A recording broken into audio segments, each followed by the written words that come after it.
Where your treasure is, there will your heart be also. God has given us unlimited treasures in His Word.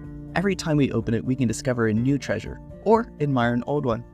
What will we find today? Here's Carla Early with Treasure Hunt in the Word. The more I study about what God does for us in Christ, the more amazed I am. He gives us so many word pictures in so many ways of who we are in Christ. But one of the clearest starts with the slave market. Now, as Americans, we see slavery through the eyes of the Southern planter who lorded over his slaves, abused and mistreated them. And that kind of slavery is horrible and wrong, and I'm glad it's done away with as an institution, though we should fight against human trafficking of any kind today. But from what I understand, slavery in the ancient world was very different. Slaves had certain rights and freedoms and could be found in every level of society. Slavery in the Bible isn't condemned or condoned, but God used it to teach great spiritual truths.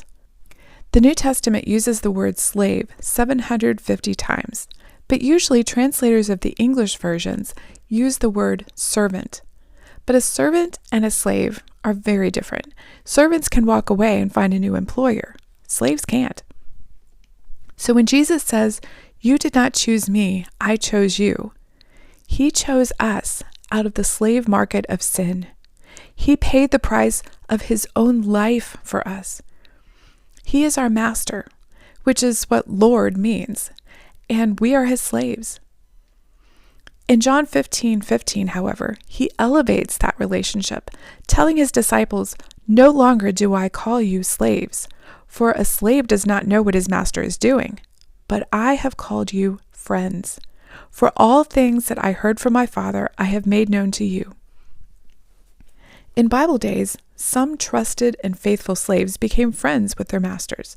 They took care of their master's most intimate needs, and he shared everything with them, his fears, plans, goals, and thoughts.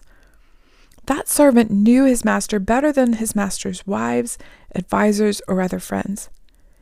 That's a picture of a faithful Christian. The Lord bought us, and through His Word, He shares who He is, His goals, and His thoughts. We're elevated to friendship. But the relationship doesn't stop there. Now, some servants in the Bible days proved to be more trustworthy than the master's sons, or perhaps the master didn't have any sons. So he would adopt a slave who had proved his worth, and this slave would inherit right along with any son the man had. In Galatians 4:5-7, Paul tells us that God sent Jesus to redeem those who were under the law, that we might receive the adoption as sons. And because you are sons, God has sent forth the Spirit of His Son into your hearts, crying, "Abba, Father." Therefore you are no longer a slave, but a son.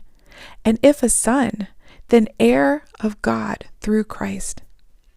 Wow, from a slave to a son. How does that relationship change your perspective of God?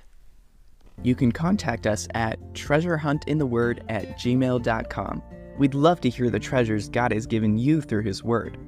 You can listen to other episodes on our website, which you can find in the description below.